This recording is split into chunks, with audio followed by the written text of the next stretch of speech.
In the year 2000, a rising executive with the Ritz-Carlton Hotel Company, a man whose whole career was teaching people how to deliver five-star service, felt a tingling in his fingers and toes. Within days, he was paralyzed. He spent the next 3 months in a hospital bed, intubated, fed through a tube. For 90 days and nights, by his own count, he was 100% dependent on the doctors, nurses, and therapists around him. The man who wrote service standards for a living was now on the receiving end, and from that bed, he couldn't help but take notes.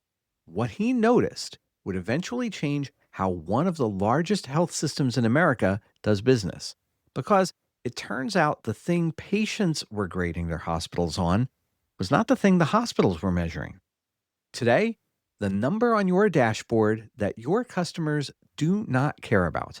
Also on the show, the emergency room, the most stopwatch obsessed room in America, and why your flight home is officially more on time than it was in 1990, even though it takes longer. That's all coming up on Marginally Better. From the global headquarters of Johnson Taylor in beautiful New Jersey, it's Marginally Better. Here's your host, Joe Taylor Jr. Every business has a number that it stares at. Average handle time in the call center, table turns in a restaurant. Pick the number, put it on a dashboard, watch it every Monday, and over time, a substitution sneaks in. The number stops being a way to see the customer and starts becoming the customer. Nobody has lived this harder than the American emergency room, so that's where we'll start. For decades, the ER has been measured in minutes. The Centers for Medicare and Medicaid Services, that's Medicare's parent agency, publicly reports how long patients spend in each hospital's emergency department. Anyone can look that up. The Joint Commission, the body that accredits most American hospitals, tracks a measure called ED1, the median time from the moment you arrive in the emergency department to the moment you leave for an inpatient bed. There are companion measures for how long you wait to see a provider and for the percentage of people who give up and leave without being seen at all. And let's be fair about why. Those clocks exist because crowded emergency rooms are dangerous. When an ER backs up, treatment gets delayed. Sick people walk out the door untreated, and patients get parked in hallways. The industry calls that boarding, and sometimes that happens for days. Time in an emergency room is not a trivial thing to watch, so hospitals watched it. They hired consultants for it. They built patient flow war rooms around it. Door to provider, door to doc, arrival to departure, that's an entire vocabulary of things that folks are tracking. Now, that raises an uncomfortable question that almost nobody thought to ask. When a patient goes home and decides how they feel about your hospital, are minutes what they're counting? So somebody did ask. In December 1996, a team led by Dr. David Thompson published a study in the Annals of Emergency Medicine. They called over 1,600 patients who'd been through a suburban community hospital's emergency department and asked about the visit.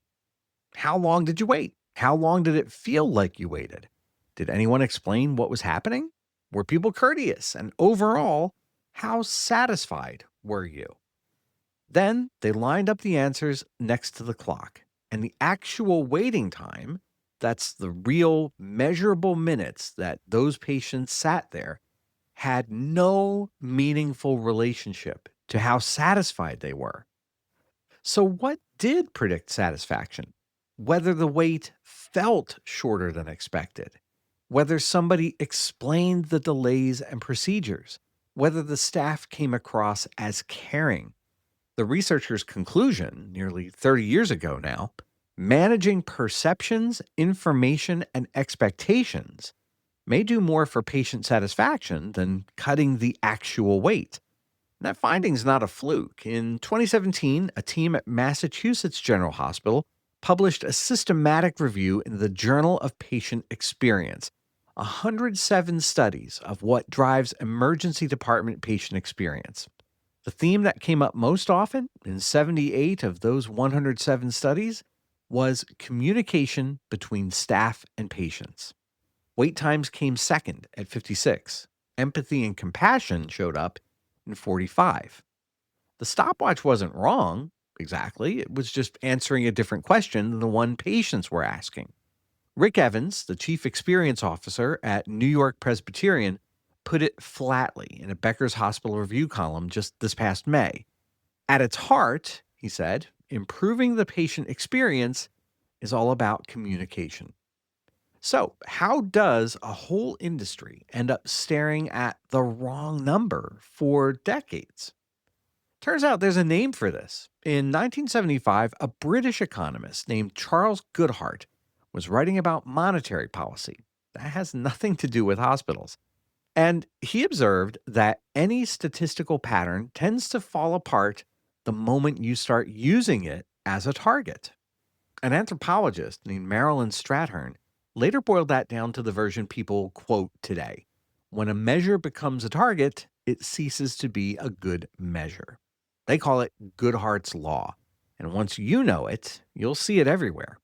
A 2021 editorial in the Journal of Graduate Medical Education walked through the medical versions, residency programs, coaching trainees on how to answer the survey that's supposed to catch overwork, med students cramming for a licensing exam score because program directors screen on that score at the expense of the actual skills the score is supposed to represent.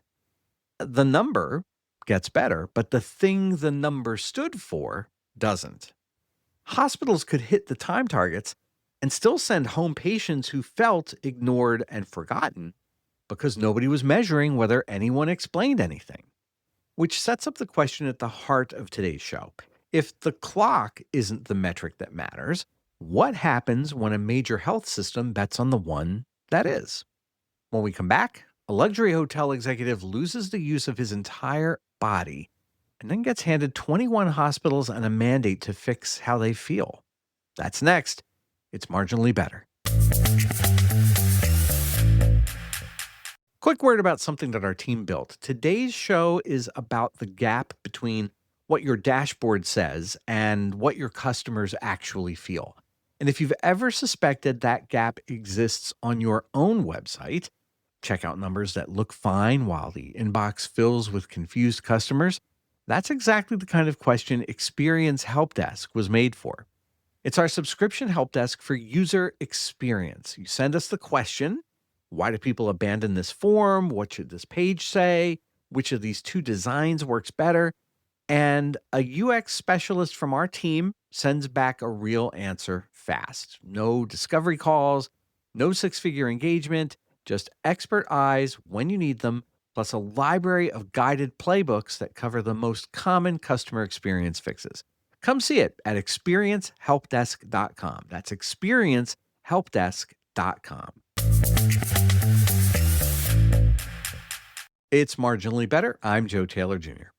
Sven Gierlinger spent the first act of his career with the Ritz-Carlton Hotel Company, helping open hotels in Germany, Japan, Indonesia, and the United States.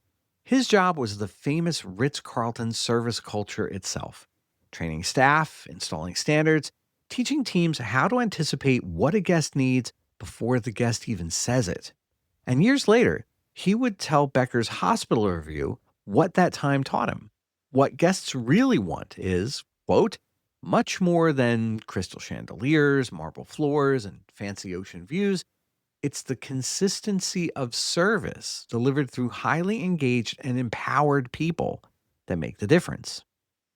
In 2000, Gierlinger was a father of two young children, just starting off in a new Ritz-Carlton assignment when the tingling started. Fingers first, then toes. Within days, he was paralyzed. The diagnosis was Guillain-Barré syndrome, a rare condition where your own immune system attacks the wiring of your nervous system. It's usually temporary, but the recovery is slow. And in the meantime, your body simply stops taking instructions. He spent 3 months hospitalized. He was intubated. That's a machine breathing for him. And then extubated, then fed through a tube, and then slowly worked his way back through liquids, soft foods, solids. He said later, suddenly, and for 90 days and nights, I was 100% dependent on my doctors, nurses, and therapists. Think about who was lying in that bed. A man professionally trained to notice every detail of a service experience, now completely unable to leave one. And the details piled up. The food, by his own account, was atrocious. He lived on protein drinks he could barely stand, while his wife, already raising their 2 kids alone, hauled meals in from home and from restaurants. This at what was supposed to be the most caring institution a person should ever encounter. Years later, though, he called the whole ordeal a gift. Quote, "Believe it or not, I'm actually grateful for this experience," he told Beckers, because it showed him that a patient is trying to heal in 3 ways at once: physically, mentally, and emotionally. And that service and empathy embedded into the clinical routine can make or break all 3.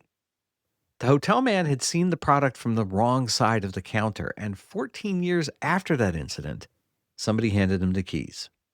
In 2012, Northwell Health, the largest health system in New York State, that's more than 20 hospitals across the New York metro area, created a brand new job, Chief Experience Officer. And the first person to hold it was Sven Gierlinger. One of the first things he did was read what patients were actually writing on their surveys. Not the scores, the words. And on the subject of food, the words were brutal. Every meal brought to me was unappetizing. People need good food to get better. And the one that became a headline on Northwell's own website: "The food was atrocious, not fit to feed my dog."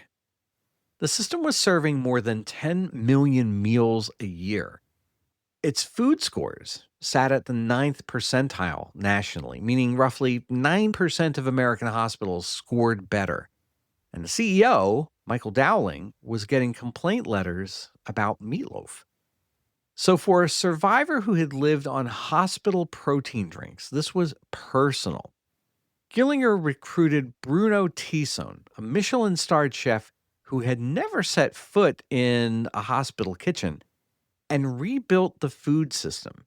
Took the fryers out, took the can openers out, brought in fresh ingredients, and made-to-order menus.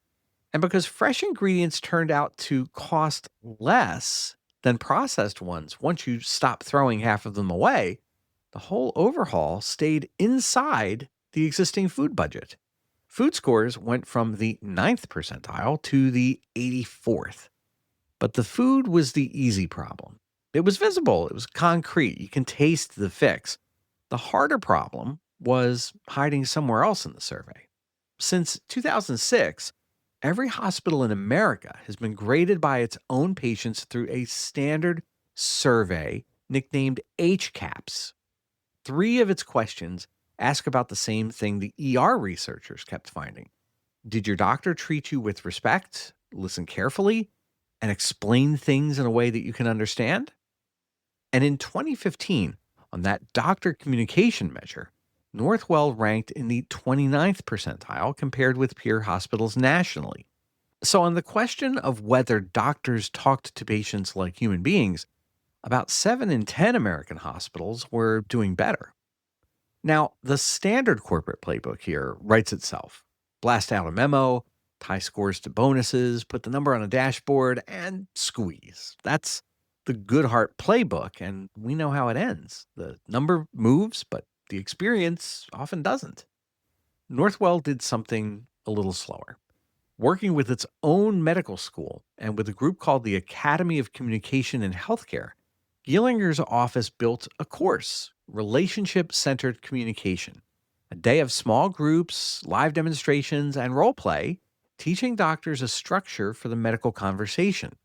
Build the relationship, understand what's actually going on with this person, and manage the plan together. Communication with the patient instead of at them. 2 details tell you why it worked. First, the course was voluntary. No mandate, no penalty for skipping it. But second, the faculty were 46 of Northwell's own physicians and clinicians teaching on top of their day jobs with no extra pay. When COVID hit in 2020, they moved the whole thing to Zoom rather than pause it, and they even added telehealth scenarios because suddenly every bedside conversation was now happening through a screen. So here's what the scoreboard looked like after 6 years. Between the course's launch in June 2017 and June 2023, more than 3,300 Northwell physicians and providers went through it. In that same window, the system's doctor communication ranking climbed from the 36th percentile to the 58th, from the bottom third of American hospitals to just above the middle, against peers who were all trying to improve as well.